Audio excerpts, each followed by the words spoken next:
this time, I'm so proud to introduce you to my friends and Georgian College alumni, Caycee Masters and Megan Lortie, the co-founders of Journey into Truth, to share the land acknowledgement and to provide learning on the importance of this practice. Thank you so much for joining.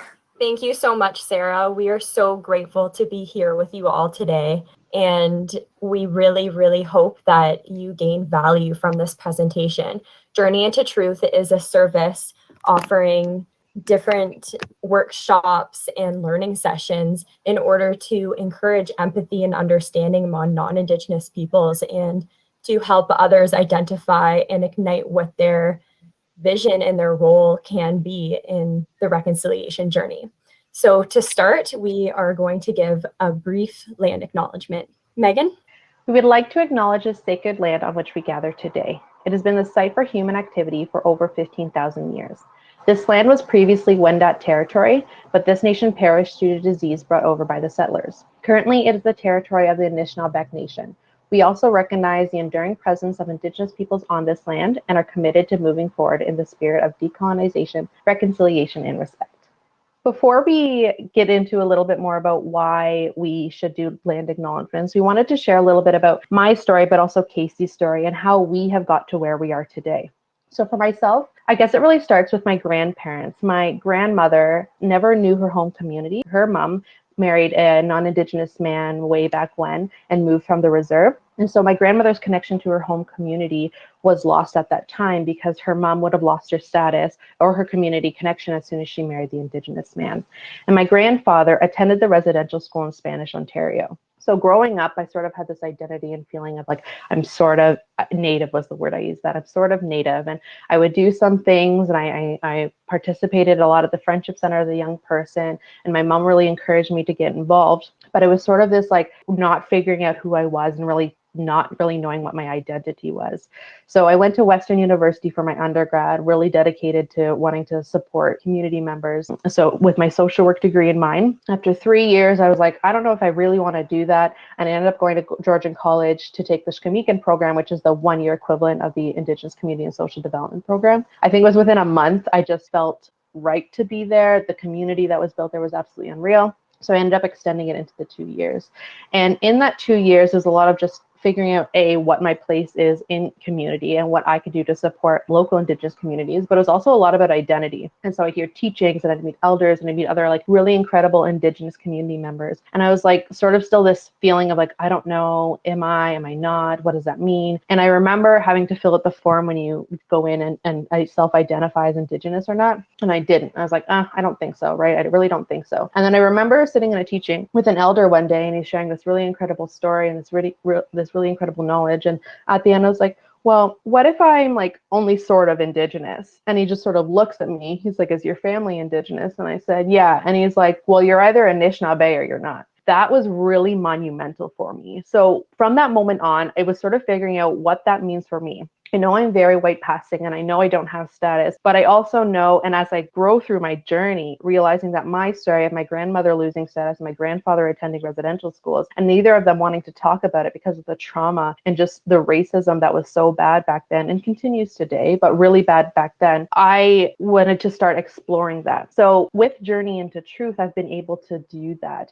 And the really great thing is that Caycee, as being a non-Indigenous ally and co-facilitator, has really not only supported me on that journey, but really helped me figure out what my role is in this, but also helping me share my story with others and realizing that a lot of people have a similar story. And so I'm just so thankful for Caycee to support me on this journey, but also learn a little bit about hers. Thank you so much, Megan, for sharing. I absolutely love walking alongside you in this journey and your journey. And you're definitely not the only one that has that story. And I know it probably resonates with so many other people. For me personally, I am the non-Indigenous counterpart to Journey into Truth. And while I was growing up, the Indigenous, like the First Nations culture really resonated with me. I was always drawn to First Nations culture, but I had no idea really about what happened in the past and the injustice that Indigenous peoples have endured. See, there's such a lack of education. A lot of people were not educated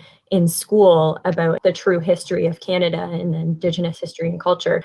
And I was one of those people. I was not educated in school about it. So it wasn't actually until I went to university where I joined a class on the history of First Nations peoples in Canada. That really sparked my journey in reconciliation. I only did 3 years of university, and then I went to Georgian College. I wanted to take a co-op program, and the only program that I was excited about was the Indigenous Community and Social Development program at Georgian College. And that's where Megan and I met, and that's where Journey into Truth started.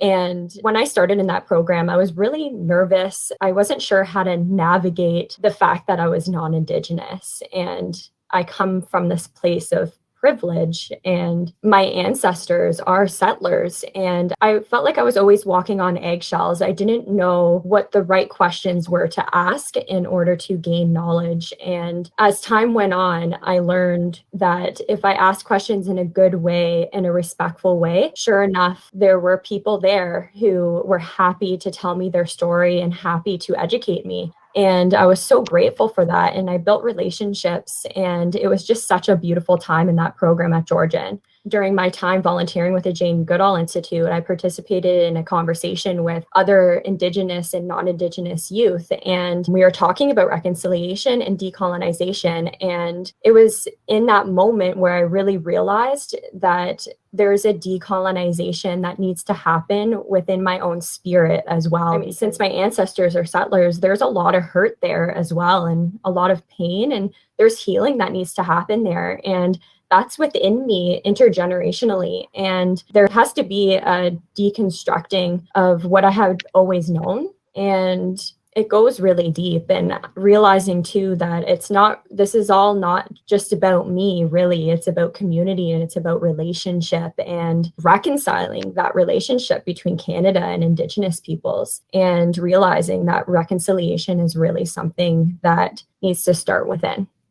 And with that realization, Journey into Truth, like Caycee mentioned, started at Georgian College, and a faculty member approached us, myself and Caycee, and was like, would you like to do a 3-hour presentation on the history of colonization in Canada? And we went, holy crap, how are we going to fit thousands and thousands of years of colonization and the true history of Canada into a 3-hour presentation? So when we finally sat down and we sort of wrapped our heads around this idea, we sort of came to the understanding of we need to meet people where they are at. People are all at their different journeys in education, understanding, but what our goal really is just to meet people with where they are at. So as we were developing this workshop and this presentation, we sort of came to the idea that discussion and sort of connecting with other people was so valuable. So we developed this 3-hour presentation. We included an experiential activity to really evoke some emotion, talked about what that meant to them and sort of what they felt their role is in decolonization and reconciliation. And after that sort of presentation, we went, oh my goodness, this is what we need to do. We need to share this story. We need to share the truth about Canada, but we also need to support people in figuring out what their decolonization and their reconciliation journey and how they can start it within themselves. Within that presentation, a really great thing happened. There was a gentleman here that came from Australia that mentioned that land acknowledgements were just such an integral part of sort of everything that they do there. And it was sort of new as we were feeling it out, I don't know, 5, 6 or years ago. But some of the stuff that he said was absolutely amazing. Yeah, so while we were leading this first 3-hour workshop, we were in a group discussion, and land acknowledgements got brought up. And it was when land acknowledgements were becoming more prevalent in Canada, in Ontario. And this gentleman brought up how land acknowledgements are happening in Australia for the Indigenous community there. And we just knew that land acknowledgements are of equal importance and significance here as well, here in Canada. And we knew that they needed to keep happening in a meaningful way. And so when we break down why we do land acknowledgements, we've sort of broken it down into 3 pieces. It's about learning the true history of Canada. It's about starting to do or continuing to do decolonizing practices with the goal of reconciliation in mind. So we're talking about learning the true history of Canada, or learning the truth. It's about acknowledging what happened in the past. It's about acknowledging the people who have been here since time immemorial, the Indigenous communities who have been here forever. But it's also acknowledging what colonization is, the impact it had, and also what it looks like today. But also acknowledging the resiliency and the strength of the Indigenous communities, and that they're here today. It's about challenging the stereotypes, which I don't hear very much of anymore, but you still hear it. It's still prevalent, and you can definitely see it within the media. It's about sort of acknowledging the history, but also acknowledging what's happening currently. And there's this really great quote we'd like to share from Gord Downey, and it's, "The next 100 years are going to be painful as we find out about ourselves, about all of us, but only when we do can we truly call ourselves Canada."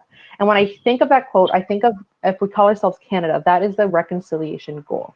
Reconciliation, the word, doesn't really always sit super great with me because it doesn't feel very action-based. But what I find very action-based is decolonizing practices, or decolonization. When I think of decolonization, it's the action of reconciliation. So it's the practices of dismantling systems which were built to hurt and oppress the Indigenous people. It's about acknowledging, either individually or as an organization, practices that you're upholding or practices that you'd like to implement, which can support Indigenous communities. It's about inserting an awareness of Indigenous rights into everyday life. And a land acknowledgement is a really great way to do so and sort of state where you stand in that. And it's a commitment to meaningful consultation, building respectful relationships with Indigenous peoples. And finally, reconciliation, which is sort of the goal, which is sort of our future Canada. And reconciliation isn't just like this really great word and a goal to strive to. It's also an acknowledgement and a response to the Truth and Reconciliation Commission. And within that, the 94 calls to action, which calls to education institutions, health institutions, businesses, and the government to make amends and implement programs to support Indigenous people towards this goal. And so we really think land acknowledgements are important, but what we also really like to do is get you thinking about what you can do beyond a land acknowledgement, because a land acknowledgement is an amazing way to do those things, like I mentioned, of sharing the truth, of do decolonizing practices, and as a step towards reconciliation. But there's so much more that you can do beyond the land acknowledgements. Thank you, Megan. So what can you do? What are some practical steps that you can take away today and implement right away in your daily lives when it comes to reconciliation and decolonization practices? You can learn, you can acknowledge, you can advocate, you can promote. So with learning is lifelong. It never ends. There's a course at the University of Alberta, and it's free, and it's called Indigenous Canada. And many people were taking it, including Megan herself. And she learned so many new things, and I've only heard good things about this course.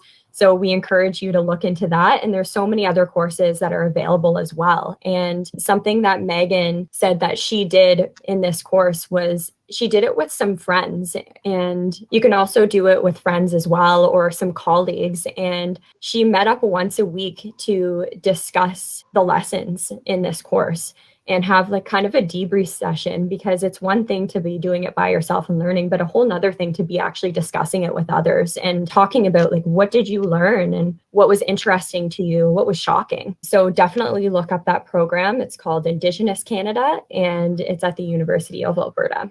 You can also acknowledge Indigenous peoples, the culture, the history, the true history here in Canada. Acknowledging is just the first step to a much larger conversation on colonization and as well as decolonization and the steps that you can take. Through acknowledging, you also can learn what your place is within this journey and what you can do. You can also advocate. So you can advocate for equal and fair treatment of Indigenous peoples in Canada. We always bring the points up about ignorance. So with ignorance, there's two types of ignorance. There's ignorance where you know something, but you choose to kind of ignore it and disregard it and just kind of like move on with the rest of your life. And then there's also ignorance because you genuinely just don't know something and you have yet to learn it. So when you're advocating, it doesn't have to be something where you're participating in a protest or doing this huge event or anything like that.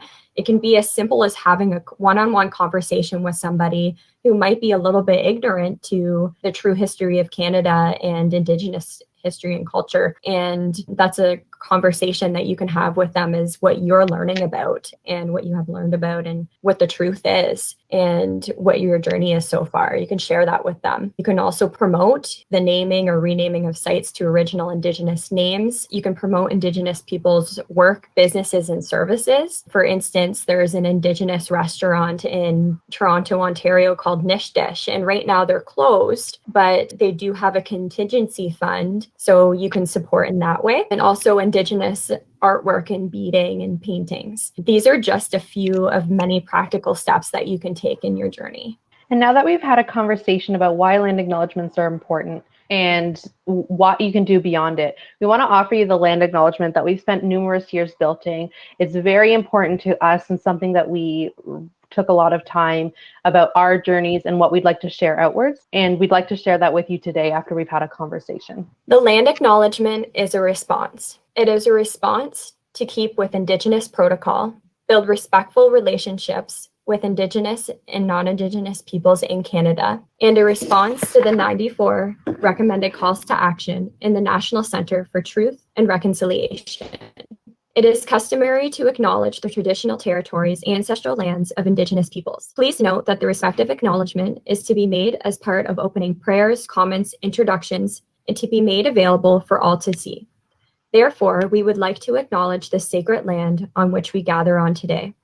This land has been the site for human activity for thousands of years and was previously Wendat territory, but this nation perished due to disease brought over by the settlers. Currently, it is the territory of the Anishinaabeg Nation. The Anishinaabeg include the Odawa, Ojibwe, and Potawatomi nations, collectively known as the Three Fires Confederacy. We are dedicated to honoring Indigenous history and culture. We also recognize the enduring presence of Indigenous peoples on this land and are committed to moving forward in the spirit of decolonization, reconciliation, and respect. Miigwech, and thank you for listening today.